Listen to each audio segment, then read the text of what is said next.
This is Next Radio 2016 with Broadcast Bionics. Innovative solutions for creative people. Hello, I'm Anne, and I'm here to talk to you about how producers and engineers can work together. And the reason I'm interested in this is that I started my career as a radio and online producer. And then I also became a broadcast engineer, as you do.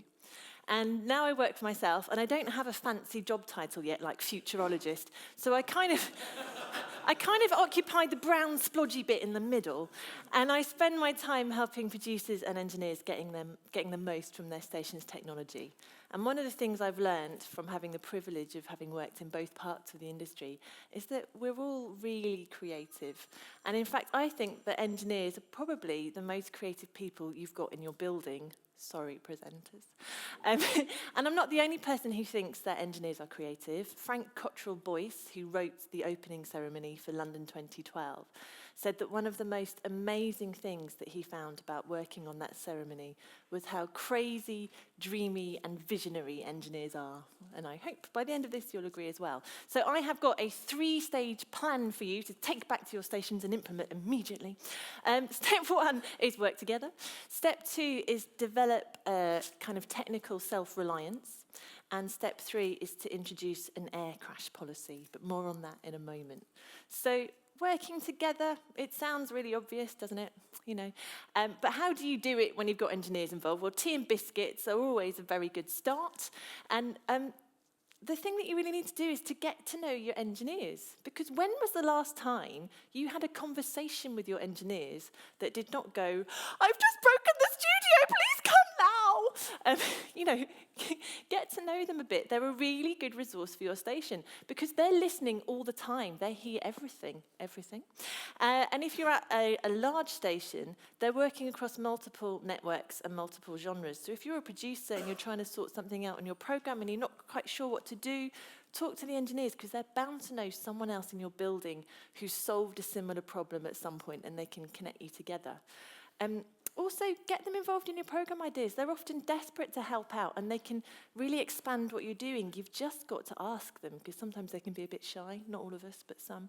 And my colleague and friend Mark Farrington, who's worked at a number of different broadcasters, says, you know, as engineers love it when producers come along with crazy ideas, so long as you tell the engineers about them first. There's a good example of this with Radio X and the Chris Moyle show. Now, Chris has got The Breakfast Show, Vernon Kay has got Mid-Morning. The Breakfast Show and Mid-Morning like to prank each other. The Breakfast Show did a prank, and they didn't tell the engineers about it. It left the engineers with quite a lot of work. When Vernon Kay's show decided they were going to get their own back, they did talk to the engineers, and between them, they took over the station.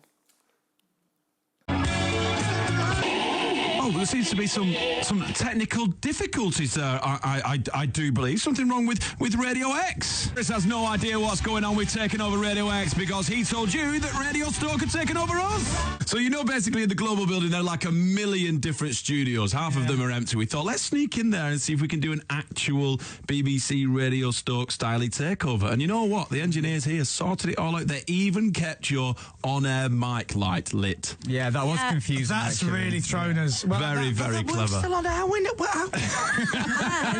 they take control? And you've disabled the way that we could take it back from there. Exactly. We did it all. We did it all. Radio X. So the moral of the story is don't annoy the engineers because they will get you back in a way that's much bigger than you could do yourself. Or, you know, just talk to them first because, you know. So once you've got to know your engineers a bit, I want you to formalise this. I want you to put in your appraisal that you're going to spend the day shadowing your engineers. If you're an engineer and you're listening, do the same in reverse. Go and shadow your producers. It will change the way you think about your station. You'll see parts of the station you didn't know exist. And if you just take one idea from me today, it is go and shadow each other. It will change the culture of your station. Just trust me on this. It changed everything for me when I first started hanging out with the engineers in a good way. Step 2 in the master plan is develop some technical self-reliance. This doesn't apply to everyone, but I find it amazing that as producers and presenters, and as an engineer, we are really confident and we're curious and we like asking questions and we're not afraid of interviewing the Prime Minister and we're not afraid of interviewing Taylor Swift. And as soon as an error message comes up on the computer, we sometimes completely forget all of our skills in asking questions and completely panic.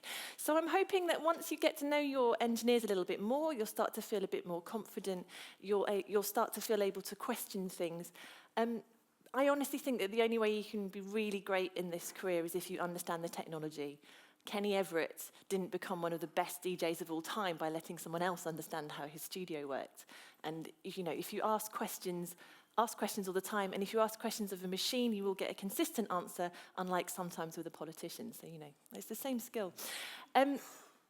The other thing is our engineers are on call for you 24/7 often, and they are available for you in an emergency at any time. If you are going to ring them at 3 o'clock in the morning and wake them up, please make it good. Please don't be the person that has happened to my colleague who got woken up at 3 o'clock in the morning because the print tray had got jammed. It is possible for you to just log that and work around it, because remember, contrary to popular opinion, you're not just waking up the engineer, you're quite likely to be waking up whoever else they've got with them as well. And over time, that can take its toll on relationships. So just, report those faults and cope would be really appreciated. And talking of fault reporting, don't forget your amazing journalistic skills. Who, what, where, when, why, how. Brilliant for stories. Also very good for fault reports and much more useful than an email that just says, Studio 2 is broken. A bit vague. Part 3. Introduce an air crash policy. Now, this is something that I have taken from the aviation industry. About 40 years ago, they realised that if they wanted to keep everyone safe, they had to introduce a no-blame culture. And if someone spotted that something had gone wrong or was about to go wrong, it was incumbent on them to report it, and they weren't really going to get into trouble if they do it. Now, I think we should do the same in radio. I've seen it work in broadcasting. It worked at a television station I used to work at a long time ago. We had a culture of reporting things. There was a system, and you had to have a file name that was no longer than 8 letters. It was a long time ago. And someone forgot this, and they named a file too long. The package didn't play out on the telly. They realised their mistake, put their hand up and said, this is why it happened. And instead of them getting in trouble, they were praised for reporting it because it saved a lot of time and engineering effort in investigating the fault.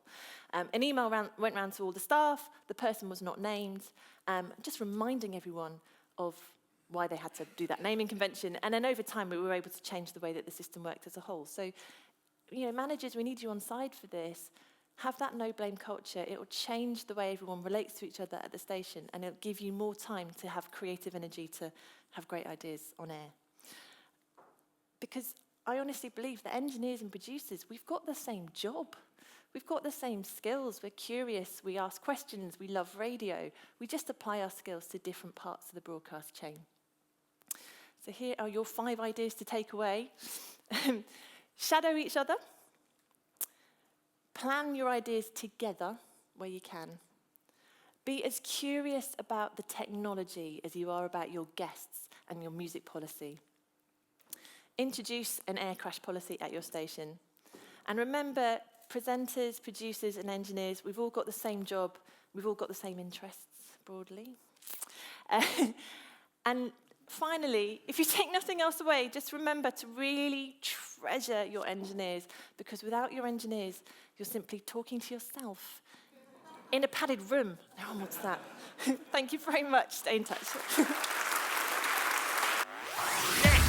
This is Next Radio 2016 with Broadcast Bionics. Innovative solutions for creative people.